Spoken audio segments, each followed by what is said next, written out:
पांच लोगों में चलना ठीक रहेगा कि बिल्कुल ठीक सर, बिल्कुल ठीक। चलो फिर शुरू करते हैं। So as Radhamon, you will cover 10th chapter 10. आप म्यूट पे हो Radha Mohan ji. Okay, sir. Huh. So I will cover chapter 10 and you will take 9 to Great discuss. sir. Okay, let's start then. Share kiya, is it coming? I shared. We are presenting. 1 minute. Let me see. Right. Okay, we will start then. What is the time now? 37. Yeah. So morning today, actually here 7:30. Okay, cool. Let's start. Chapter 9 is learning and adoption. Basically, this is about AI agent learning and adoption. These design patterns. General speaking, AI agents they don't learn, but in certain scenarios they learn definitely. Because if you look into AI agents, um, there is an intrinsic LLM inside. It's not LLM, you cannot say exactly LLM, but just let's consider there will always be an LLM inside AI agent. And the LLM learning part is LLMs, right? Other things like tool and all those things, they don't learn. So, but there are certain scenarios where it's good for AI to learn and adapt. So different kinds of learnings. Actually, we have gone through this before, but let's reiterate these things. So first is reinforcement learning, and we all know reinforcement learning is basically when LLM or models they learn with respect to rewards. So if something is positive, we just some response is good positive, we give some rewards, and otherwise we take the rewards out negative. So in that case what happens, it learns. Basically if the point goes down, it's a negative for the LLM. So that is one way of learning that we call reinforcement. Second thing is supervised learning. Supervised learning is agents from labeled example. So we have the input output, and we provide that to LLM. So and accordingly it learns. It takes the decision. It recognizes the patterns. Um, so it's saying ideal for agents sorting emails or predicting trends. And the third one is the unsupervised learning, where agent discover hidden connections patterns in the unlabeled data. So here the data is unstructured, unlabeled basically, and it LLM finds the pattern and try to learn on that one. Fourth is few sort or zero sort learning, where we provide an example. Let's say just like we have the prompt engineering where we give few sort zero sort, exactly it's same. And next is online learning. Agents continuously update knowledge with new data, essentially for real time reactions. Ongoing adoption in dynamic environment, critical for agent processing continuous data stream. I think with my understanding this should be kind of a RAG based or something. Otherwise online it's difficult, right? Always you need to train and all, train the LLMs. It is, I think, RAG based. Am I correct? Others, online learning.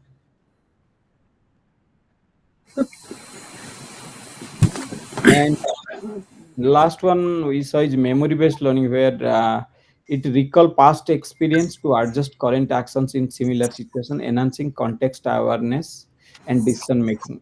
Effective for agents with memory recall capabilities. Just like we do, oh, I remember it was like that. Now, let's say certain things are coming like that way. I mean, it recalls the past and try to learn from there. And last time we remember we talked about short term, long term memory also. Agents adapt by changing strategy, understanding goal based on learning. This is vital for agents, unpredictable and changing new environment.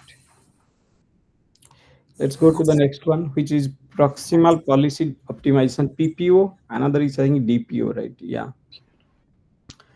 So in PPO, 1 minute.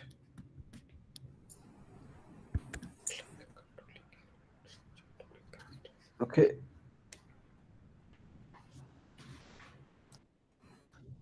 PPO is mostly reinforcement learning.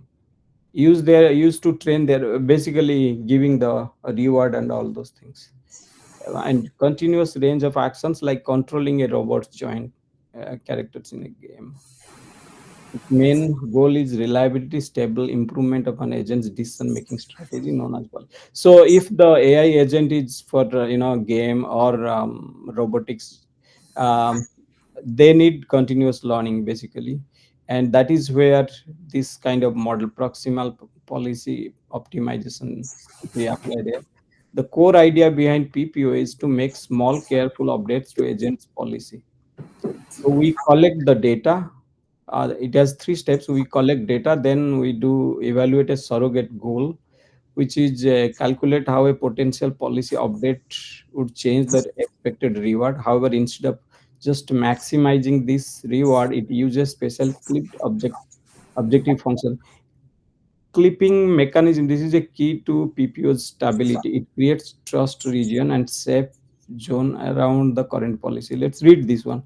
The algorithm is prevented from making an update that is too different from current strategy. So let's say you are taking some action. I read a little bit before too. So let's say you are taking some action based on something, so and you are trying to learn, and if you are doing this one, this will drastically change the action. That is a risk, right? Because if you are doing that, your objective is drastically changing. It doesn't do that.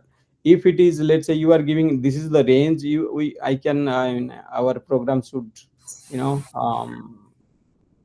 move around this range, then it will just be in that range. Otherwise, a drastic change, it doesn't do that. You never know, it may do certain things which are unexpected. A lot of hallucinations might come.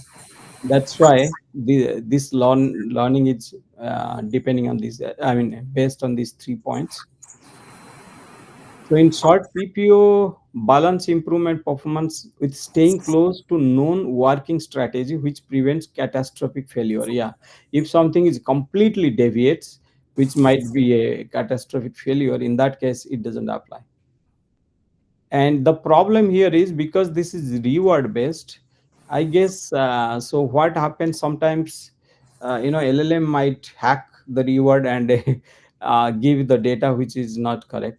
That is why this is another strategy, which is direct preference optimization. Is more recent method designed specifically for LLM with human preference. It offers similar, more direct alternative using PPO for this one. Okay, let's little bit read. These are interesting. To understand DPO, it helps first understand traditional PPO alignment. PPO approach two steps.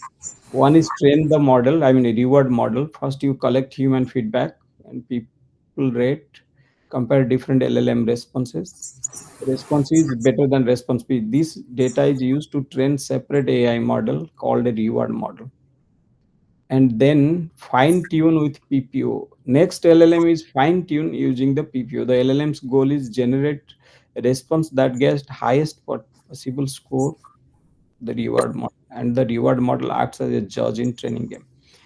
This two-step process can be complex, unstable. For instance, LLM might find a loophole or learn a hack. The reward model gets the scores for better. That is what I was telling before. And the DPO approach is little different. So this was the con of that PPO approach. On DPO, what it does is it skips the reward model entirely, instead transitioning human preference into a reward score, then optimizing the score. DPO uses preference data directly to update the LLM policy. So whatever preference data we have, that is what is being used instead of giving rewards. So it works by using a mathematical relationship that directly links preference data to optimal policy, increase the probability of generating response like preferred one, decrease the probability of generating response like disfavored one. And practical use case, if you look adaptive personalized assistant agent, we have when we do personal AI agents, refine interaction protocol through individual analysis, this one ensuring high optimize. Actually these are the kind of like use case you can say, where agents, we write AI agents, and how do they learn, that is where it is, I mean, that is what it is trying to say.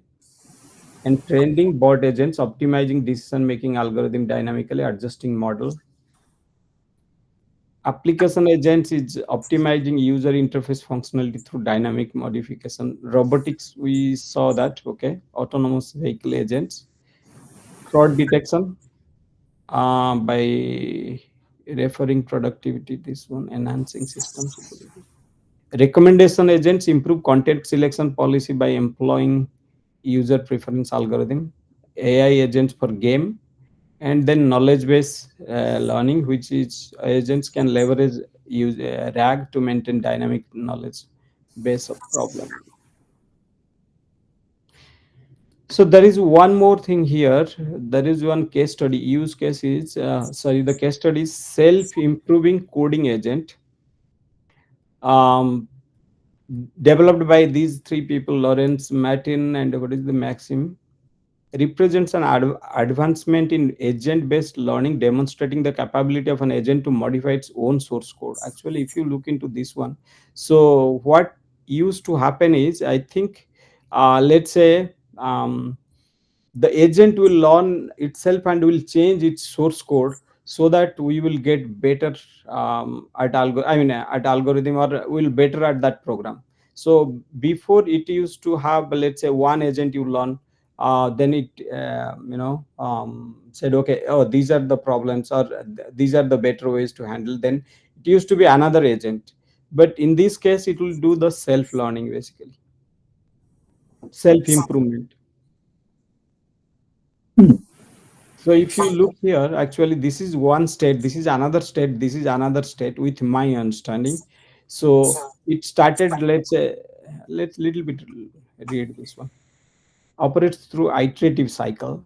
Initially, SICA reviews the archive of its past version, then performance benchmark tests.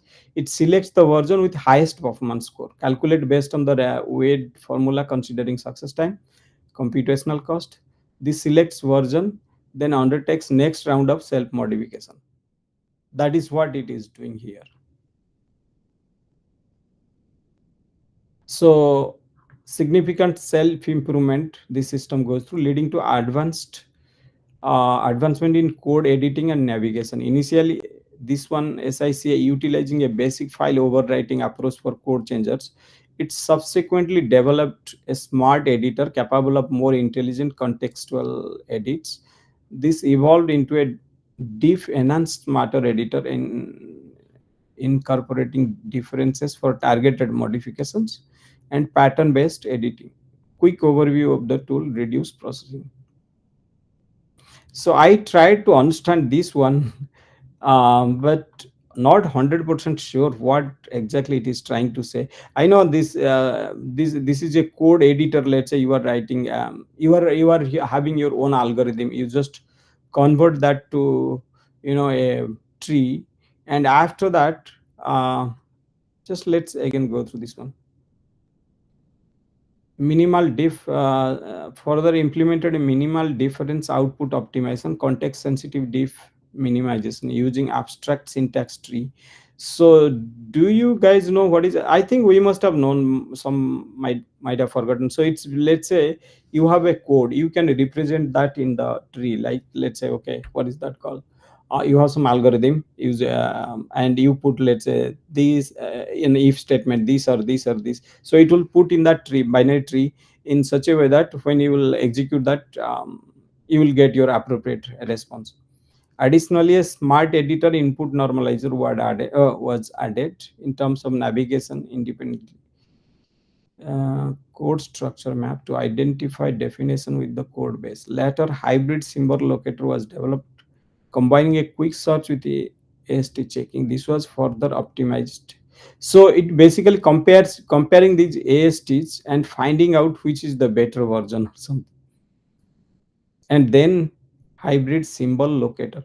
I am not sure about this hybrid symbol locator, what it is. I was trying to read yesterday, but didn't get much of understanding, but this is what it is.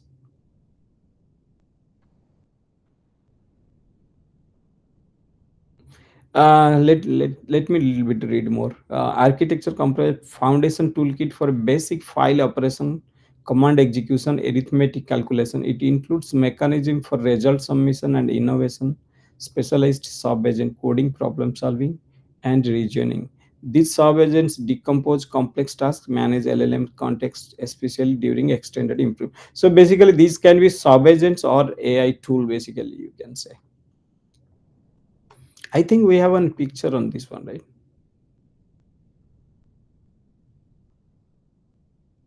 Okay, I will skip this. Again, reiterating the same thing, whatever we discussed here. Alpha evolve and open evolve. This is another one specifically for algorithms developed by Google, this Alpha evolve.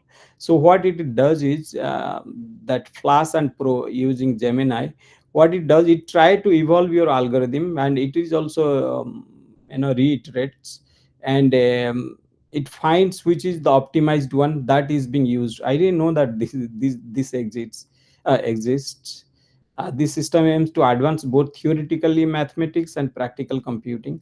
So if you look, it gave somewhere the number. In practical, if you look up, Alpha Evolve has been deployed to Google's infrastructure, where improvement in the data center scheduling, resulting 0.7 reduction in global compute resource usage. Also, there are some other numbers.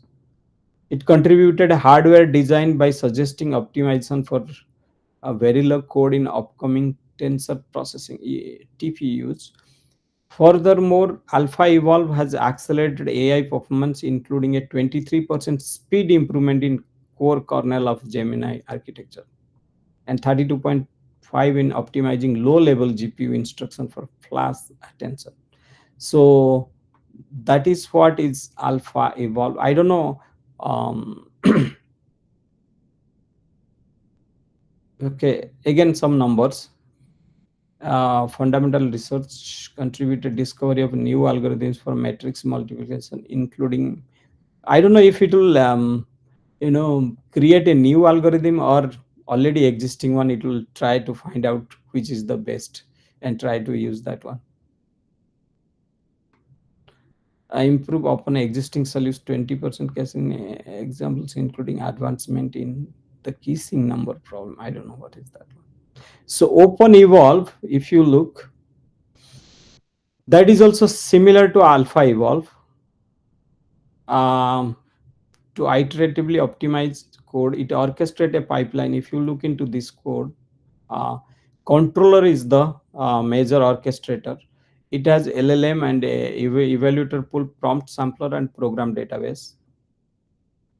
This controller orchestrates several key components. This program database, evaluator pool, LLM enhance primary functionality to facilitate their learning and adoption process to enhance code quality. So if we look into this code, this is not much, but open evolve, what it is doing is, this is a initial program and evaluation file and config path. So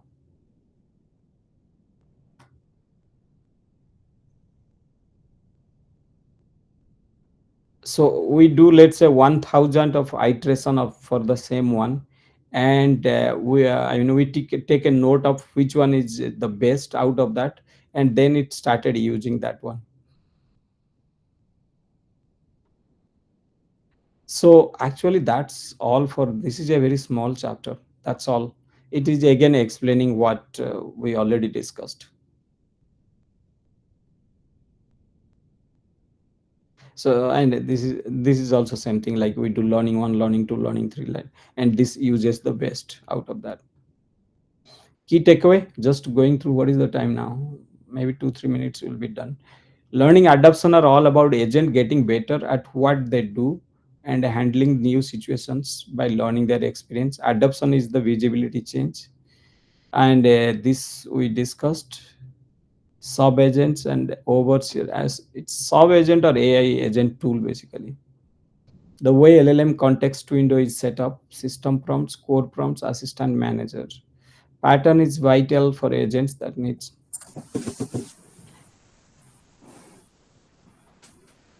That's all for this chapter, unless you guys have any questions. But practical stuff, if I will say, I developed one AI agent too. I doubt. I mean, it doesn't learn. In unless you have that kind of, let's say, as it's saying, you are doing game, or you are doing, let's say, the robotics, something on that one, then it tried to learn. But otherwise, if learning process, if you're doing, it's only LLM, right? So usually it doesn't learn whatever is feeding to LLM that we rely on. I haven't one use case, like maybe like if you can relate whether that fits or not, like in a security testing in my case, like so I do this application pen testing. Mm. And so my need is like when I am that sending some HTTP request, like some page I am submitting, and I am looking for SQL injection, SSH injection, or some other kind of SSRF XSS attack. Okay. Mhm. So what I do, I use some proxy tools like Burp or Postman or Fiddler kind of tool, and I change the request payload manually, or what I know from my experience, and then see like how the response coming from the server, like on those page web application pen testing. Mhm. So I now the tools they are now introducing, like GenAI component, like so like if Burp is like the Burp collaborator tool, have anyone heard of? No. Mhm. Okay, so that's like a very popular tool. It's like a proxy tool which you can replay the requests that you are capturing from the browser. Okay, Mhm. and do all kind of like automation testing. So now they have introduced the AI everywhere. So they also put one AI, and now I can talk to that the tool with the AI. Say, okay, please run SQL injection, find out any SQL injection vulnerability Mhm. you can find on this particular request. So it thinks, it say, okay, what are the parameters there? Then it try to inject the payload and do. So build this. So when I think, okay, I want to create my own agent, that's what we always dream. Like if I can create some kind of agent, which I give my knowledge of my application to that. Mhm. And whenever I'm doing the retesting, and it can learn some behavior from the code because I have the access to the code. I say, okay, read the code, find out and map that code to your application interface, user interface, or the I will say, okay, you are using .NET framework, then you know the how the .NET web API work, controller, all those stuff. All kind of learning you can do. I can dump everything, context, business use case, story, defect, whatever. Mhm. Then that will be like kind of can be called the learning thing, or that's not a learning. That's something different. Like that's what, because I have to do that retesting again and again, and similar kind of test I am running for one page. Then there is another functionality like suppose payment submission or some say, search functionality, that kind of stuff. So those kind of learning is learning from one like one module. It can be applied to another module where this kind of concept can be applied. If I think I have to create that kind of agent which can do autonomous testing for me, I just Mhm. have to give my story and say, okay, you will have everything access, do it. Mhm. I That don't kind know. of thing, it will work here. See, what you are saying is not AI. I mean, not learning. What you are saying is different use case. Let's say you are doing a testing of SQL Hmm. injection. There are Hmm. various use cases. Let's say you will. Yeah, So like automation testing. Yeah. Hmm. yeah, so those are with my understanding, those might be different AI tools, and your agent, you are giving the final question. Let's say, hey, I want to test for this SQL injection. Then it will go accordingly. It will call to your, either you are using .NET or API, this API, or some code, you have some other system. So according to the AI tool, so what it will do is the agent will take a smart decision which AI tool needs to be called for this use case, and uh, then it will call that one, it will get the response out of that API or something. Finally it will use that as a context, and then it will give you final response that okay, oh, there is a SQL injection possible here because of this syntax, or this code is not capable enough handling that one, or it will not. It is not directly related to AI learning and agent learning. Agent learning is basically, it is saying it was doing something, now the situation is different and it should take another action instead of the same action. That is what it is here. Makes sense. Yeah, makes sense. Yeah, okay. So that's not really. What, I was what thought like it will make some kind of like a memory. It knows like which kind of test it has to run on this page. It's just not SQL injection. There is another kind of vulnerability. If it learns same kind of pattern coming on this request, okay, so it will automatically figure out. Okay, oh yeah, because previous similar request I found like there is a XML payload going, so there are XSC, and here it also will see like okay, so something you like want that. instead of SQL injection, let's say there are some other kind of injection that it should point it out. Hey, this doesn't have any SQL injection, but there is a chance of Yeah, yeah, cross ref CSI something is there, right? yeah. See stuff. Yeah, yeah. And Uh, I'm like how to apply this use case to our day-to-day work. Like that's why I'm thinking this. If I have to build, because that's was like we want to do it like yeah, some makes sense or to. myself. I can do it and So create some kind of bot. it can take some smart decision to find out, hey, is it actually right now I gave this one, is it actually a SQL injection or other kinds of injection that LLM can do. But still I don't think it is a kind of LLM is learning to take some new action on your use case.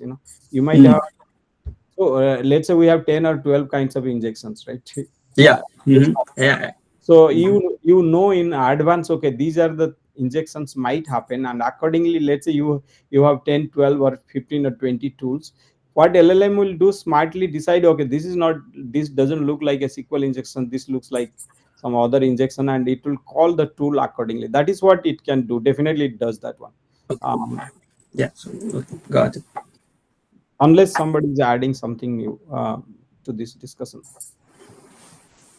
It Okay. makes sense. Yeah. Thank you. Okay, cool.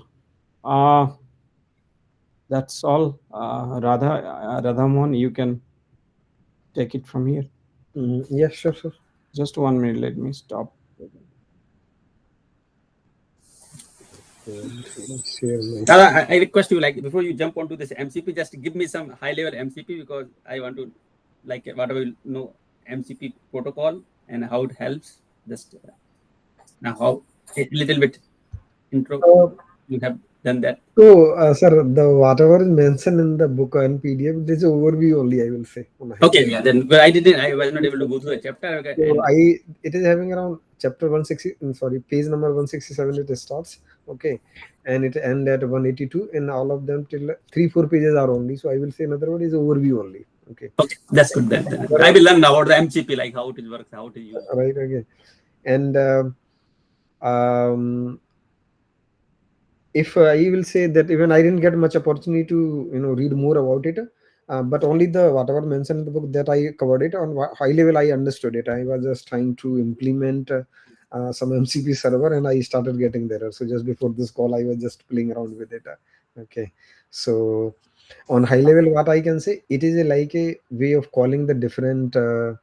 In one line, I say one word. It is just like your adapter. Adapter. Makes sense. Or Yeah. in other words, say the other earlier programming we may had what we may know, like that design pattern. Then that's where we used to have the adapter design pattern, like two different incompatible things are there, and you are going to put something in the middle, right? So that they can interact with each other. This is all about that in one line. Okay. That's a very good analogy. Yeah. Okay. So let's share the screen and let's jump on. Let me share my screen and we'll see. And let I share my entire screen. Okay, let me know once you start seeing my screen. Okay, so chapter, I will go to chapter 10. I will, okay, Yeah, we can see it. Okay, so here we'll start. Okay. So the chapter 10, model context protocol. So it is not any technology, it is just a protocol. In other words, just like one of the design pattern that, okay. So it will first model context protocol.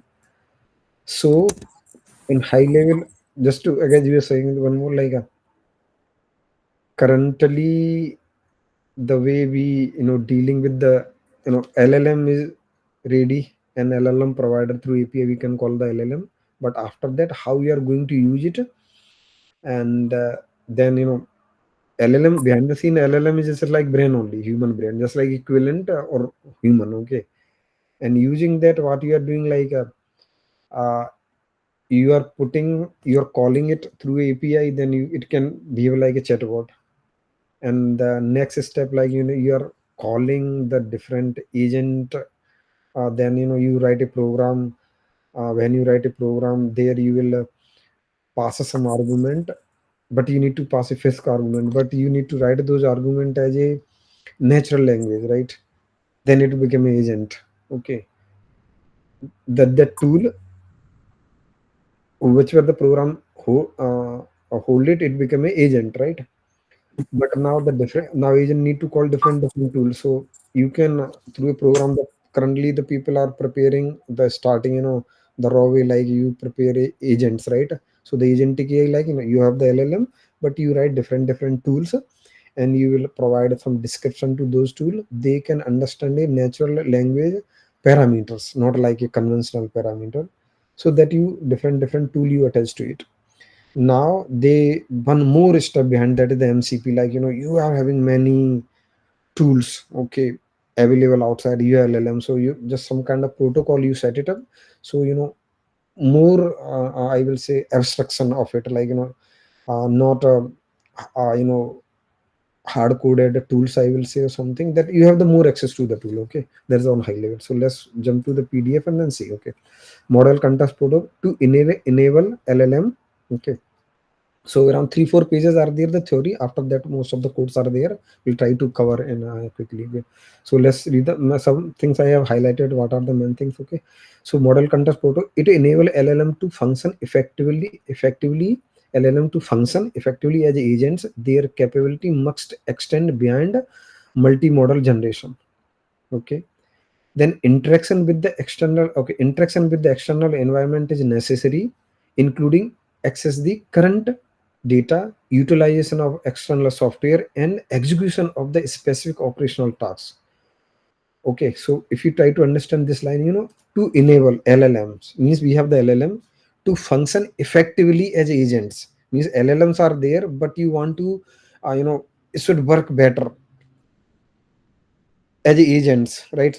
Agents, their capability must extend it behind multimodal generation. Multimodal generation means agents are there, they have the brain, but it work more effectively as a agent. So agent will have the agent, like it can interact with the external environment, and it has a brain, okay. It's just like human brain only. But if you want to effectively work, then it interact with the external environment, it is necessary. So it means external environment, it is necessary to interact with the external environment, including the current data, whatever it is, has utilization of the external software, execution of the specific operational task, okay. So these are external things which need to interact with them. And model control model control MCP address this needed by providing standardized interface for LLM to interface with the external resources. This protocol serve as a key mechanism to facilitate the consistent and predictable integration. So at one we have the sing LLM that we wrap it up and we made a agent, okay. And that agent we need to contact with the different tools outside of the world. So different tools are there. So this will fit between, is just like a interface, or it will integrate that agent to the external world. So that is some mechanism, the in high level, that is the mechanism, that the MCP is a mechanism to integrate, okay. Now MCP pattern overview. Imagine a universal adapter that allow any LLM agent to plug into any external sources, database, tools with a custom integration, and or a tool without a custom integration with one another. So it will be a loosely couple. I mean, it will interact, but they'll be loosely couple. Okay, essentially, what the MCP is an open standard designed to standardize how the like LLM like the Gemini, OpenAI, GPT model, Mistral, or the cloud communicate with the external application data sources tools. So simple means this is the interface that will allow how your LLM will interact with the external sources, like so the external sources, data, tools, how it can do. Okay, think of it as a universal connection mechanism that simplify how all LLM obtain context, execute action, and interact with the various system. Okay, now can MCP operate on a client server architecture? It define how different element data, how different elements like first data and refer as the resources, interactive templates which are essential prompts, and actionable function known as the tool are exposed by an MCP server. These are then consumed by an MCP client, which could be an LLM host application or an agent itself. The standardized approach dramatically reduces the complexity of the integration LLM into the diverse operation environment. So let's try to understand in a simpler way. It is like you have the LLM, you will wrap it around a agent.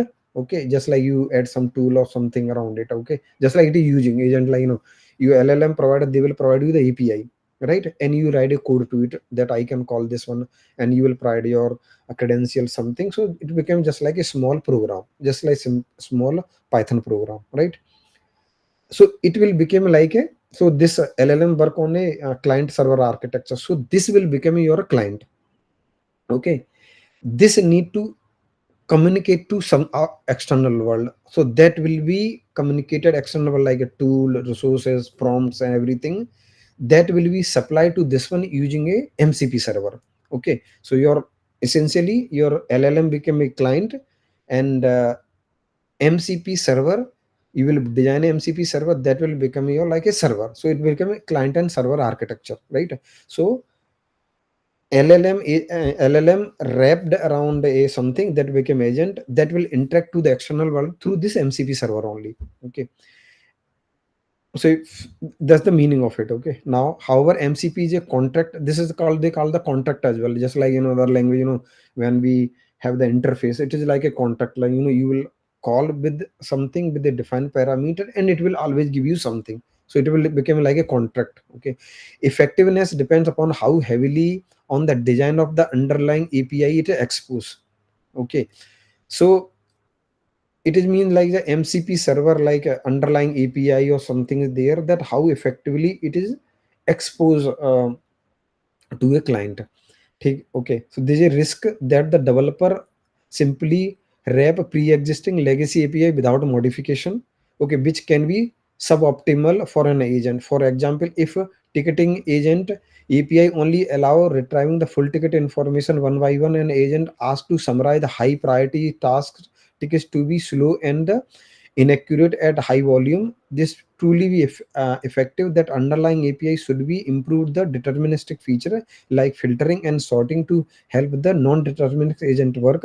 This highlight the agents do not magically replace deterministic workflow. They often require stronger deterministic support to succeed. Okay, so what does it mean? Like LLM wrapped, it became agent, it need to call one ticketing system, one wise system, and summarize it or sort it, something do it.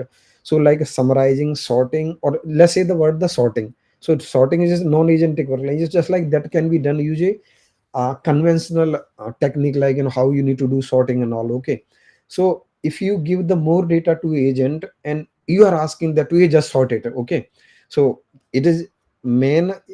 So then what can happen, that it became too much overhead for him. Okay, like it need to do some extra work. That work can be done by a server itself outside of the the agent's work. Okay, that's why saying the design a MCP server, that some of the activity that can be done, that is fixed, it don't require a human brain. Okay, that can be done, then the MCP server should be able to do itself. Okay, so in this case, like that's why saying non-deterministic work, like where it no need to apply much reasoning or logical, that the server should do it. Okay, so in that case, that's what saying, like if something sorting something need to be done, the MCP server itself do. Okay, so MCP server, like some work that can be done by server itself or outside of the agent, that the server should do. Okay, that's the meaning of it. Okay, based upon the use cases we can see, be some work or something that will be delegate to the MCP server. Okay, furthermore, MCP can wrap an API whose input output is not coherently understood by the agent. Okay, so what does it mean? Just like a MCP server that is having an API whose input output is not inherently understood by the agent, means it may provide some the more information or less information or extra information.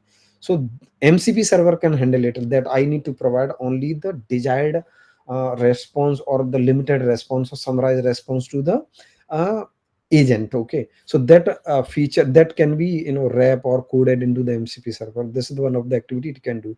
API is only useful if the data format is agent friendly, a guarantee that MCP itself does not enforce it. Okay, for instance, creating an MCP server for sorting store the document the written as PDF is mostly useless. Okay, if the consuming agent cannot parse the PDF content. Okay, the better approach would be first create an API that return the textual version of the document such as the markdown, and which the agent can actually read and process.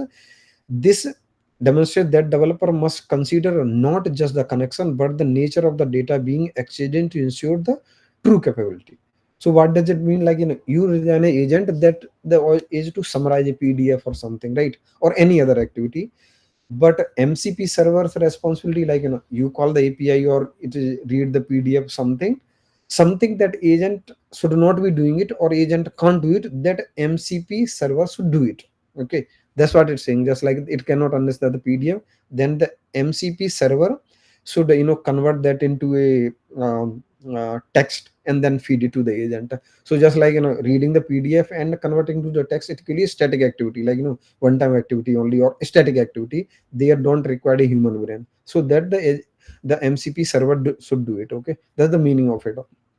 Now, okay, next first thing that like MCP versus tool calling. So the complete feature is just like you call the agent, but like you need to call the diverse agent or diverse resources where dedicate this activity in a MCP server. Now MCP versus tool calling function. Okay, see, this is the important part that I really like it. So like MCP tool function calling the distinctive mechanism that enable LLM to interact with the external capability, including tools execute the action. Okay, both are served to the external LLM capability behind the text generation, and they differ in their approach. Okay, so so again, tool function that distinct mechanism interact with the tool, including execute action, both serve as capability behind the text generation, right? Okay, just like LLM, it can generate text, at the same time it can call the tools. Okay, now function tool calling can be brought as a direct request from the agent to a specific predefined tool or a function. Note that an agent in this context use the tool and function interchangeably. So what does it mean?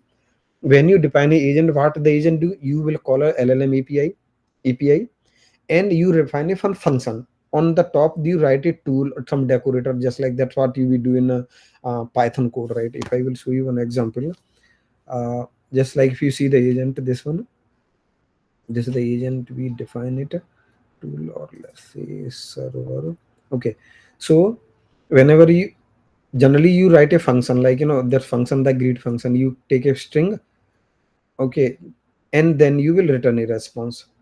But here what it will do, like you will write a one string and you write a decorator function on top of it, write a tool, or they say MCP, this is one decorator, there may be something like tool. It is already in the language and all other framework, where what it will do, based upon its doc string, LLM will understand that which tool I need to call.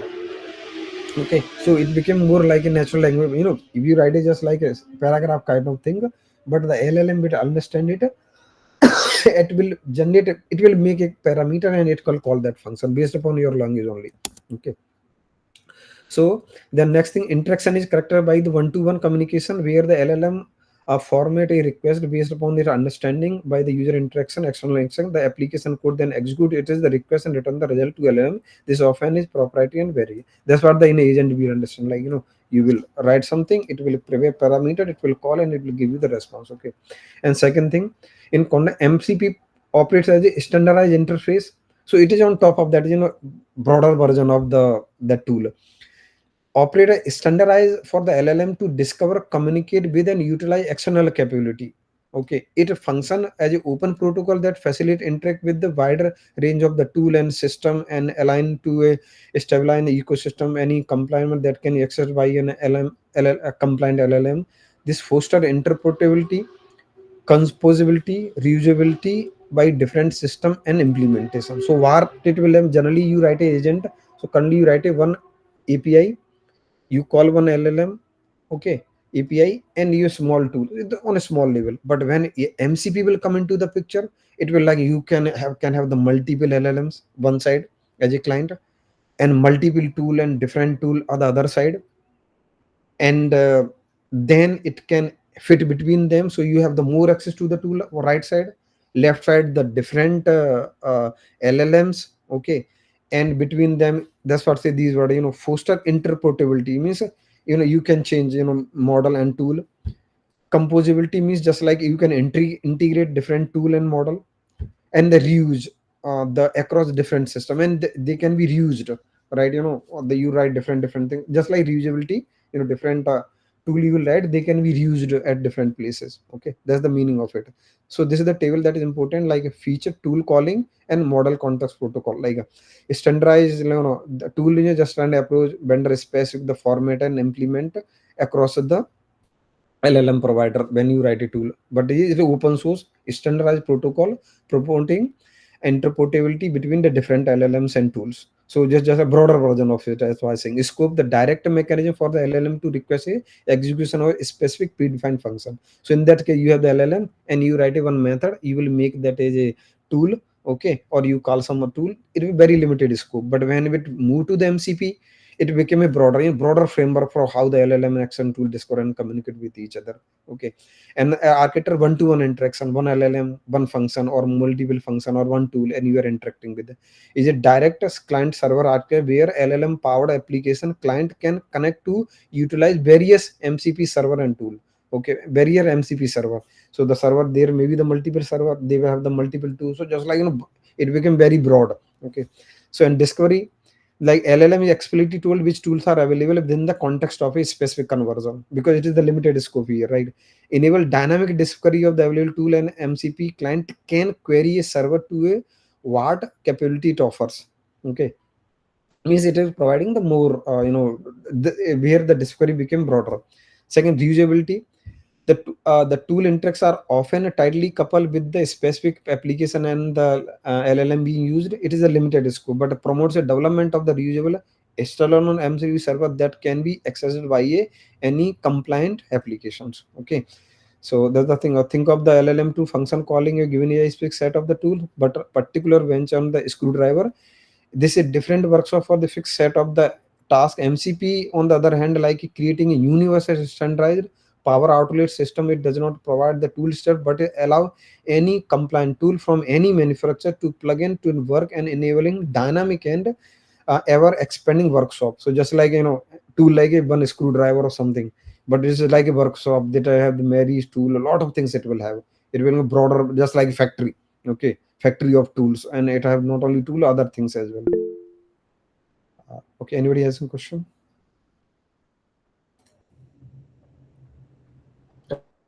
Okay. Actually, no. I think Sam said it. No, I have. I Okay, okay. just Go ahead. share one like a MCP market.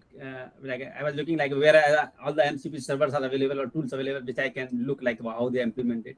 I just Right. did Google and I got this link, and this has so many MCP server with tools capability available. Right, correct. Just like an analogy, right? Understand? It is just like your Costco, Walmart, or Target. Yeah, like Right? yep, it's a marketplace. Like Marketplace. So, When you go to the tool, you need to go to particular shop. They're like go to Nike, go to the Nike store, get the shoes. But if you go to the Costco, everything is available. Go there, whatever you need it, get it, so that you can save your time. Okay, so that's the thing. Just like a one warehouse, not warehouse, just like a Target or Costco. That's the Costco. Everything you will find. Okay, whatever you needed. Okay, so so I and am understanding this as a, let's say, in a company you have some Wikipedia or Confluence or some other things. So somebody already has written tools, let's say how to query this Confluence or Wikipedia or something, and they are part of some MCP servers. So instead, you are writing your own tool. You are just going there and plug in for an agent that, hey, I want to use this Confluence page. Do you have any information for this one? And instead of writing your own tool, now MCP server will take care of that. Is that correct assumption? Yeah, I agree. Yes, sir. yeah, Like correct. for example, like because I was involved in this project where I have to test some agent and which has capability to talk to the FC server. So what I see, like they have created some agent which is talking to the GitHub MCP server. So what is it is like it is so that GitHub MCP servers, it has access to GitHub repository of the code base, everything, and you write your agent and write whatever prompt you want. And now Okay. GitHub giving the capability like to your like commit, merge, whatever, like the whole full-fledged capability of the GitHub to do the things. Now you can, based on those capability, you can write your own agent, or like you want to do code Yeah. review, you want to do that kind of thing. So instead, everybody writing their own tool to do the similar task. Yep. So we are just now exposing an MCP server who are doing this kind of activity. So you call let your agent call to, if you are using that one, let your agent call here rather than you are writing the same tool Right. agent. Yep. That's what I Yeah, understand.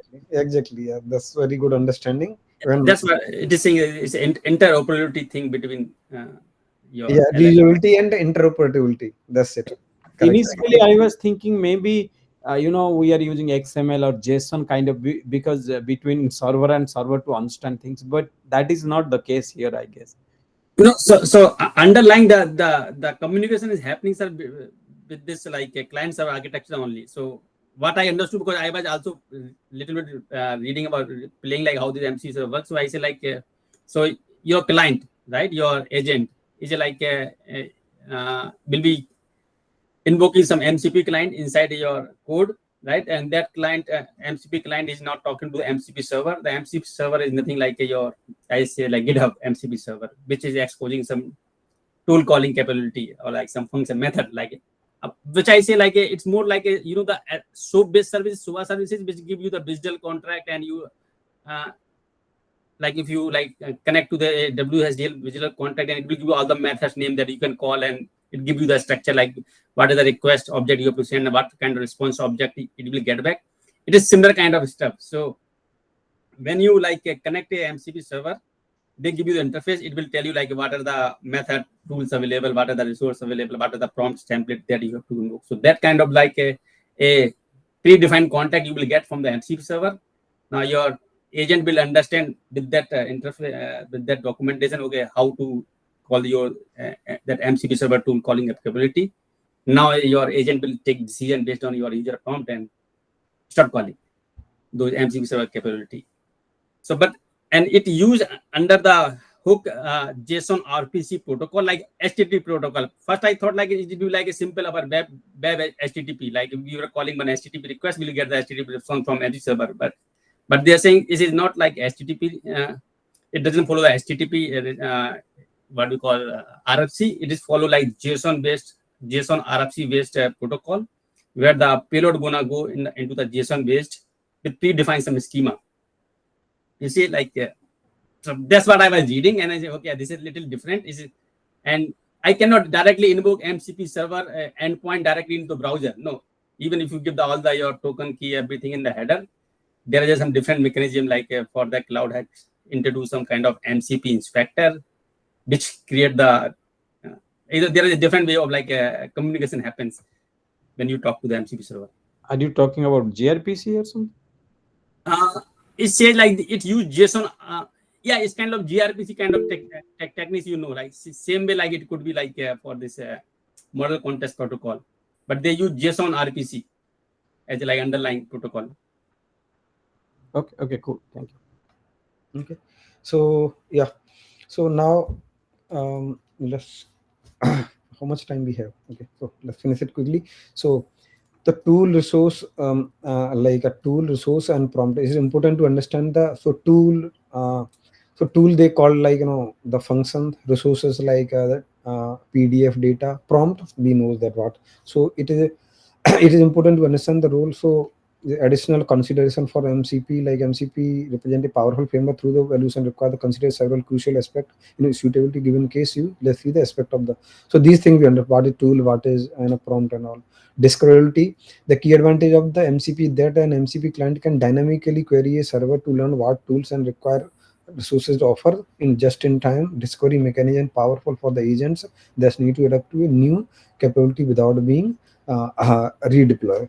Okay, so the same thing, the main thing here, just like as sir, we are telling, like, as the GitHub server or any other server, like, these are capabilities are same only, but the thing is that how using a natural languages you can call them, like, if you say you need to do something, okay, this is my repository, clone it, okay, or you say clone this repository.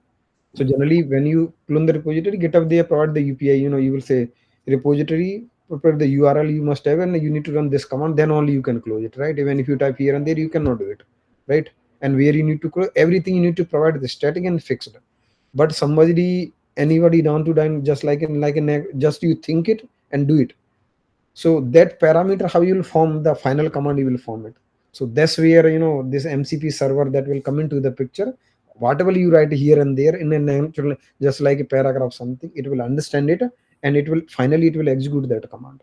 Okay, so that how you will type it and which is tool it need to be called, it can discover. And security, so exposing tool and data in a protocol require the continuous role security. MCP implements must be included authentication. Okay, so just like the which tool and all you're calling, that all the secure, it security, it will handle it. And security can be handled at one place into the MCP server.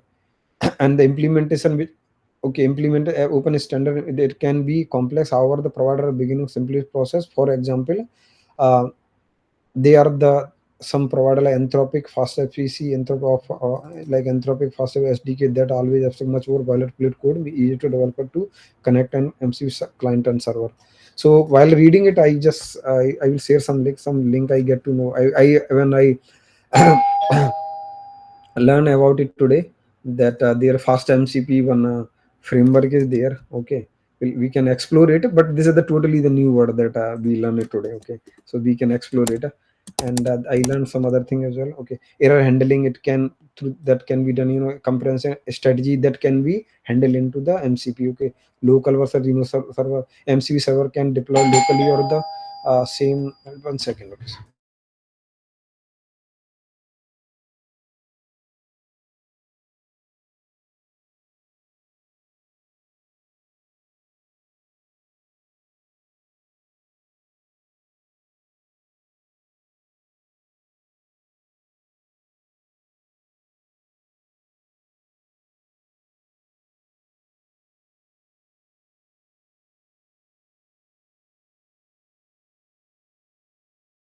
You are mute, Mohan. So MCP server can be deployed on the same machine as an agent or remotely different server. Local server might be chosen for speed and security with sensitive, while the remote server allow to shared scalable access to the common tool and organization. So they are saying, you can deploy it locally, you can deploy it remotely, on demand versus batch, two type, on demand MCP server or batch server. You can have it. Transportation mechanism, this is the bit different part, but it is saying that how you can, that's what, you can interact with it. Okay, transportation mechanism. And coming to this one, like a large language model that we understand is MCP client, something, wrapped LLM make agent became a MCP client. MCP server, that's what we are talking about. Okay, and third party service, that is actual external tool that the MCP server manage and expose. It is the ultimate endpoint that perform the request actions such as the querying a proprietary database interactions as platform, like that. So third party services that in the MCP server, actually just like that we are saying the GitHub or the Wikipedia or something, those will be the third party services. Okay, interaction flow as the LLM, so discovery. So MCP, so this is the thing, like the same thing, interaction flow, the same thing is, it is coming here, like discovery, like a MCP client on behalf of the LM query MCP server to ask what capability it offers, and server respond with a manifest listing. Like, you can discover that sending email resource and prompts that what it offer only. as a request formulation. LLM determine what needs to be used on one of the discovery tool. For instance, if it decide to send an email, it formulated the request and specify the tool the necessary parameter needed. So this is will be what I will say the flow when the request formulation, it will be done by from the LLM. So when LLM it is interact with the MCP server, so discovery done from this one, request formulation done by the LLM, and the client communication. MCP client take the LLM formulated request and send it to a standardized call to the appropriate MCP server. So the when the flow will happen, then this will the from client will send the to the request to the MCP client. Okay, MCP server. MCP client will send request to the MCP server. Server execution. MCP server receive the request, authenticate the client, validate the request, and then execute the specified action by interaction with the underlying software. Okay, and then the response and context update. After execution, MCP server sends a standardized response back to the MCP client. The response indicate that whether the action was a successful and include any relevant output. Example, a confirmation ID sent to the email. The client then process the result back to the LLM, update the context, and enable the proceed with the next step. So this is the flow, like how the discovery, request, client communication, server execution, and the send the response back to it. Practical application in use cases. Okay. So we are for running out of the time. Can we need to finish it? Okay. Yeah, this is the part only. Then we should be good. Okay. Practical application and use cases. Okay. So let's finish and we will done. MCP significantly broaden AI LLM capability, making it more versatile and powerful. That's the main thing.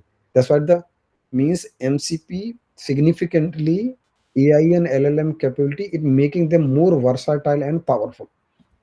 Eh, database interaction, like MCP allow LLM to an agent to seamlessly access and the interact with the structured database in the database. For instance, using the MCP toolbox for the database, agent can query Google BigQuery data for retrieval or real-time information, generate report and update records, and all driven by the natural language command. Again, same things I was saying, right? Natural language command, like it can help data integration, it can do, and the generative media orchestration, like MCP enables the agent to interact with the advanced generative media service through which the gen media services. An agent can orchestrate workflow involving Google's image for the image generation, Google view for the video generation, for the realistic voice, and the Google Fire for the music composition. Okay, so Angir thing, just like these are already services are there, they are providing something, but how you can use this in the AI, MCP will help on that. So this is the okay. By reading this, we just I get to know new things. Okay, by reading when I never heard about these services, like okay, video generation, voice generation, image generation. Okay, these are the services provided by the Google. Okay, I can paste the link for them. Okay, or we can search on Google. And external API interaction, MC provide the standard way for LLM to call and receive response from the any external APIs. This means the agent can fetch the live weather data, pull stock data, this one, and all the things it can do. Although we can do from the agent, but the MCP will provide the better way of handling with this one. Reasoning based information. Uh, Leveraging an LLM's strong reasoning skill, MCP facilitates effective query-dependent information interaction that surpass the conventional search and the retrieval system. Instead of the traditional search tool returning an entire document, agent can analyze and text. And okay, so what does it mean? Like it will provide a better way of the handling the request. uh, Custom tool to development. Okay, so custom tool developer can build a tool, expose them via MCP server. The fast CV, that's what the framework I was talking about. That this is the framework that we can use to build a MCP server. Okay, standardize uh, LLM to application communication. MCP ensure that the consistent communication between the LLMs and application they interact with this, reduce the integration overhead, promote interpretability between the different LLM provider. The same things, like different LLM and how they will interact with the tools. It will simplify their workflow orchestration by combining various MCP exposed tool, data source agent orchestrated by highly complex multi-step flow. So that can also again the complexity it can reduce.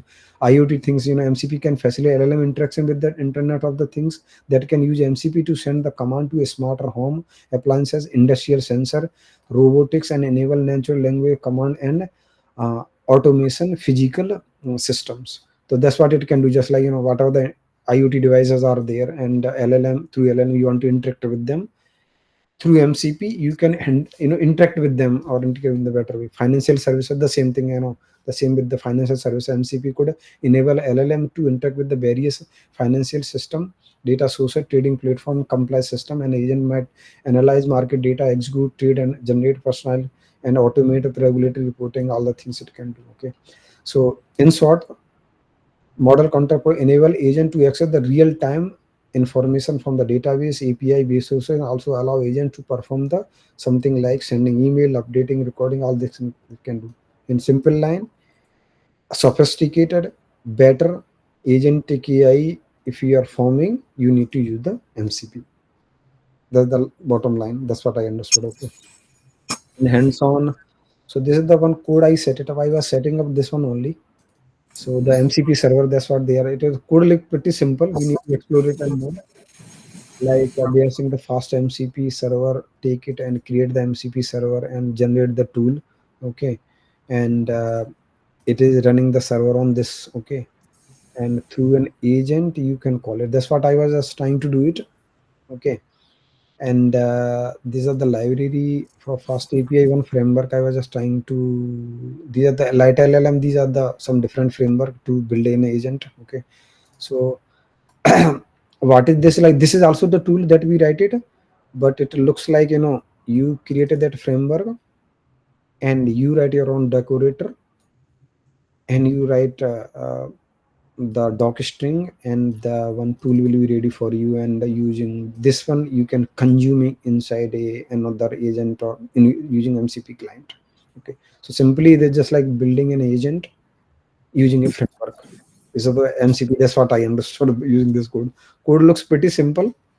I just need to explore it, and then can I have one question that maybe actually it's already 13 minutes. If anybody wants to leave, I think we should let oh yeah, it them. is too late. Yeah, because I think One thing actually, this is a huh? very important one.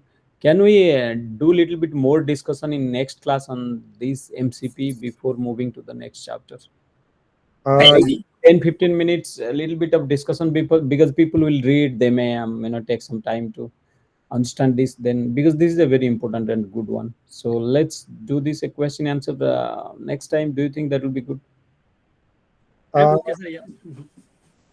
yeah, sure, sure, we can do. And either ideally I will say we should do that. Okay, because what I read through it theory, I understand it, and when I was just doing it, then I start getting some error and all.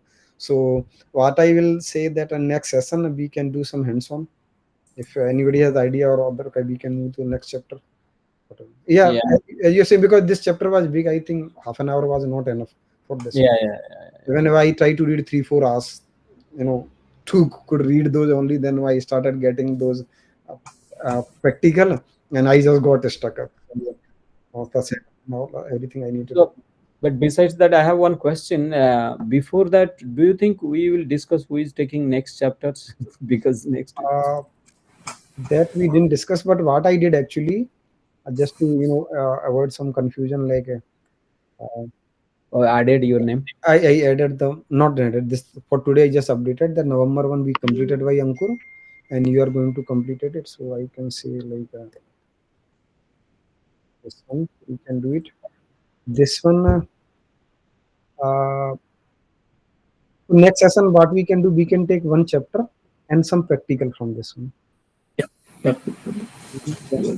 Covering two, we can cover two, and whatever may. No, I'm not forcing, but if anybody suggests anything, so and we can decide the name yourself from next time. That so this should not be any confusion. Okay, So so you are continuing with MCP.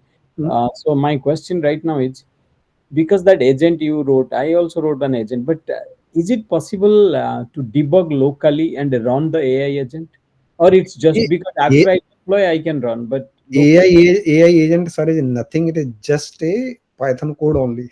And Okay. sometimes we read about it more. At the end, we see, okay, it is just 2 line code only. I see means we are reading for 3 4 hours about it, and now it is 1 line code only. How is that possible? So uh, I was just sure. So this one can be done just like I use this ID IntelliJ, okay, or Yeah, the PyCharm that provide better way of handling the debugging.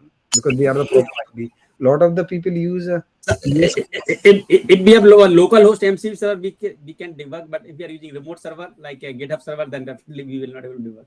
So this code we can debug without any problem. yeah, sure, we can, just like if you see And this, this is like a server running, like web server running. let me put the debug point here. Okay, it was running, and then see how it look like. So